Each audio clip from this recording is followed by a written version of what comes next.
ದಕ್ಷಿಣ ಕನ್ನಡ ಜಿಲ್ಲೆಯಲ್ಲಿ ಒಂದು ಹಲ್ಲೆ ಆಗಿರುವಂಥ ಪ್ರಕರಣ ಈಗ ಬೆಳಕಿಗೆ ಬರ್ತಾ ಇದೆ. ಯಾಕೆ ಇಷ್ಟೊಂದು ಮಹತ್ವವನ್ನು ಪಡ್ಕೊಳ್ತಾ ಇದೆ?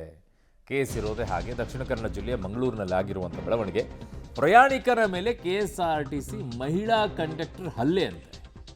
ದಕ್ಷಿಣ ಕನ್ನಡ ಜಿಲ್ಲೆ ಬೆಳ್ತಂಗಡಿ ಬಸ್ ನಿಲ್ದಾಣದಲ್ಲಿ ಆಗಿರುವಂಥ ಘಟನೆ ಇದು. ಟಿಕೆಟ್ ಹಣ ಕೊಟ್ಟಿಲ್ಲ ಅಂತ ಕಂಡಕ್ಟರ್ ವಾದವನ್ನು ಮಾಡಿರೋದು, ಹಣ ಕೊಟ್ಟಿದ್ದೇನೆ ಅಂತ ಪ್ರಯಾಣಿಕ ವಾದವನ್ನು ಮಾಡಿರೋದು. ಮೊಬೈಲ್ನಲ್ಲಿ ಚಿತ್ರೀಕರಣ ಮಾಡಲು ಪ್ರಯಾಣಿಕ ಮುಂದಾಗ್ತಾನೆ.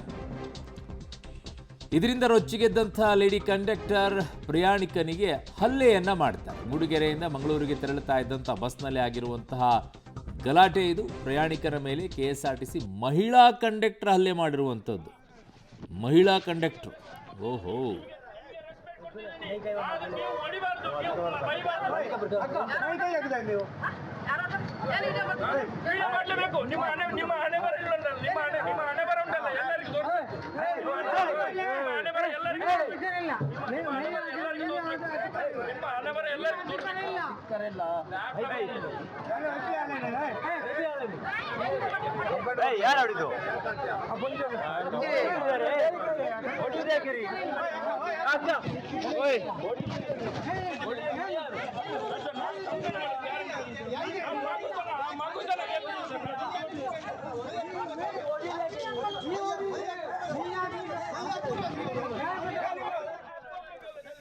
ಮೇಡಮನ್ನಂತೂ ಮೆಚ್ಚಬೇಕು. ಅಷ್ಟೊಂದೆಲ್ಲ ಗಂಡು ಮಕ್ಕಳು ನಿಂತಾಗಲೂ ಕೂಡ ಸ್ಟ್ರಾಂಗ್ ಆಗಿ ನಿಂತ್ಕೊಂಡು ಮಾತಾಡ್ತಾ ಇದ್ದಾರಲ್ಲ, ಮೆಚ್ಚಬೇಕು. ಆದರೆ ಹಲ್ಲೆ ಮಾಡೋದೆಲ್ಲ ಹೋಗಬಾರ್ದು ಆ ನಿಟ್ಟಿನಲ್ಲಿ. ಆಮೇಲೆ ದಕ್ಷಿಣ ಕನ್ನಡ ಜಿಲ್ಲೆಯ ಭಾಗದಲ್ಲಿ ಸಮಸ್ಯೆ ಏನು ಅಂತಂದರೆ, ಖಾಸಗಿ ಬಸ್ಗಳ ದರ್ಬಾರ್ ಜಾಸ್ತಿ ಇದೆ ಅಲ್ಲಿ.